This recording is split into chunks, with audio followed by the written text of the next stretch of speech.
contrats, des accords qui vous permettront, lorsqu'il y aura quoi que ce soit, vous allez vous rappeler par rapport à ça. Exemple des contrats. Pour accéder dans un mariage, il faut faire une alliance. Vrai ou faux? Ouais.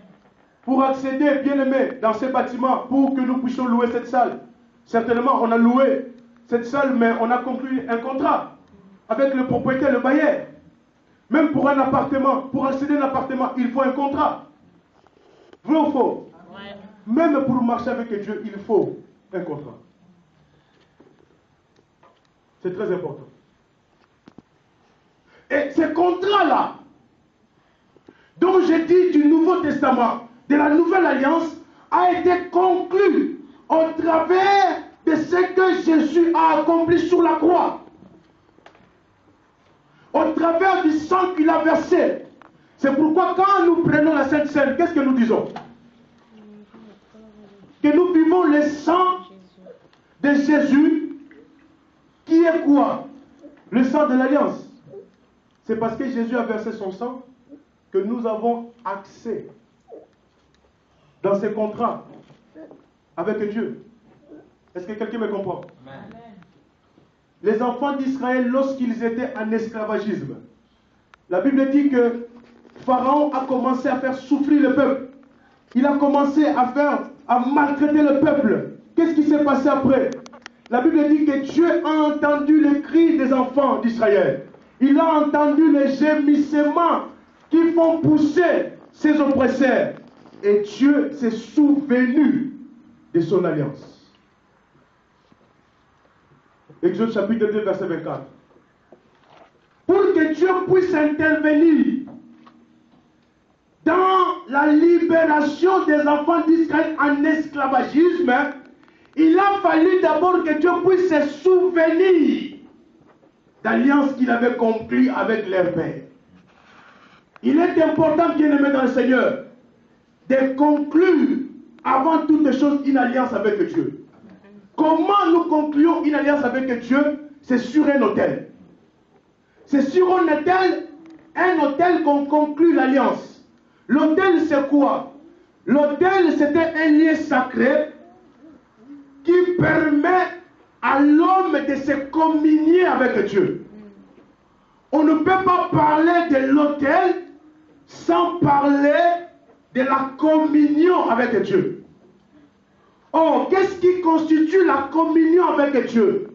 Ce qui constitue la communion avec Dieu, c'est lorsque l'homme s'attache à la connaissance de la parole de Dieu.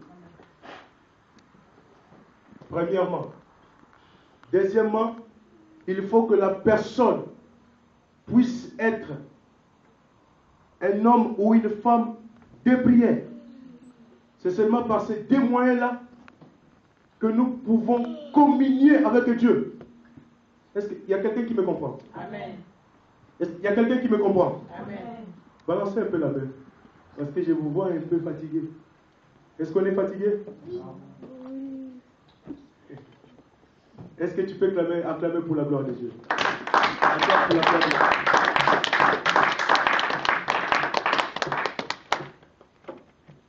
L'autel et l'alliance. Le premier verset que nous avons vu sur Éphésiens, on a vu que nous étions étrangers aux alliances de la promesse. Donc la promesse a des alliances. Pour accéder aux promesses, il faut conclure l'alliance avec Dieu. Et où est-ce qu'on conclut cette alliance-là? C'est sur un autel. Ça, c'est ça qu'on appelle l'autel actuel. L'autel, c'était un lieu de communier avec Dieu. Un lieu sacré de communier avec Dieu. Est-ce que vous me comprenez? Amen. Est-ce que vous me comprenez, bien-aimés? Je suis en train de répéter cela pour que ça puisse entrer. C'est très important.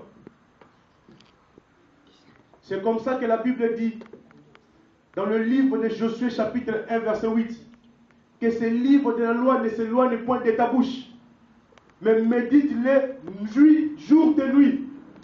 Pourquoi?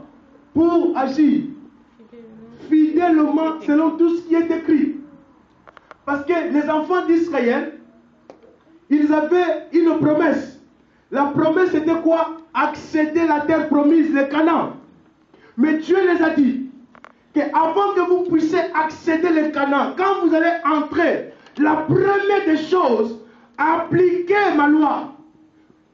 Connaissez mes principes. Mettez-les en pratique. La condition, bien aimé, pour rester dans la terre promise, il fallait qu'ils aient la connaissance de Dieu et mettre cette connaissance de Dieu en pratique. C'est ce qui leur donnait l'accès, qui leur donnait la réussite, le succès. C'est comme ça que Josué dit que médite la parole de Dieu jour et nuit pour agir selon tout ce qui est écrit. Les psaumes disent que heureux l'homme qui ne marche pas selon les conseils de méchants, qui ne s'arrête pas en compagnie des moqueurs, qui ne s'assied pas en compagnie des moqueurs, mais qui trouve son plaisir dans la loi de l'Éternel, qui le médite jour et nuit. La Bible dit il est comme un arbre planté plein de courants d'eau et il donne son fruit à sa saison. C'est-à-dire que cette personne-là, pour donner des fruits, ça ne dépend pas des temps, ça ne dépend pas des époques. Mais pour que cette personne puisse donner des fruits, ça dépend d'une position qu'il occupe auprès du courant d'eau. Quelle que soit la crise qu'il y a en Europe, mais si tu veux faire la différence, si tu veux réussir dans tes entreprises, il faut bien aimer savoir quelle position dont la parole de Dieu occupe dans ta vie. Étant chrétien aujourd'hui, nous passons plus du temps dans la télé, sur Internet, sur n'importe quoi. Mais quand il s'agit de méditer la parole de Dieu, je peux poser la question, toute cette semaine, qui a médité la parole de Dieu au moins seulement 10 minutes le jour? Seulement 10 minutes. Qui a, bien aimé, c'est vrai, il y a des occupations, il y a des responsabilités, nous avons des choses. Mais un enfant de Dieu doit apprendre à connaître son Dieu. La Bible dit que ceux qui auront connu leur Dieu, ils agiront avec fermeté. La volonté de Dieu est que nous, les enfants de Dieu, que nous puissions acquérir la connaissance de ce Dieu-là.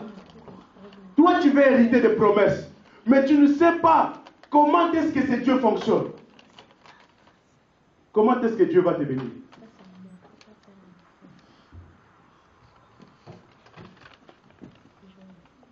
Nous passons du temps dans d'autres choses. Vous savez, le diable est malin, hein? Il est rusé. Le diable, il est très malin. Donnons un exemple. À chaque fois que tu es devant la télé, moi ça m'arrive. Parce que vous savez, quand l'Esprit de Dieu parle pour le prédicateur d'abord, ainsi que pour tout le monde. Est-ce que quelqu'un me comprend? Amen. Si je suis devant la télé, qu'est-ce que j'observe? Il y aura toujours des belles émissions que j'aime et qui vont commencer à se succéder. Si je projetais que je vais prier à 10h, vous allez remarquer l'épisode que j'aime, c'est ce qui va arriver à 10h. Je me dis, je vais prier à 10h30.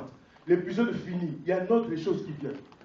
Ça t'amène, bien aimé, à passer le temps, La Bible dit, rachetons le temps, car les jours sont mauvais. Bien aimé, en réalité, nous les enfants de Dieu, nous ne devons pas pleurer comme les païens pleurent aujourd'hui. Mais nous devons, bien aimé, en ces temps, faire la différence. Mais comment est-ce que tu feras la différence? Il faut commencer à apprendre le principe du royaume. À apprendre le principe de ce Dieu qui va te faire entrer dans l'accomplissement de la promesse.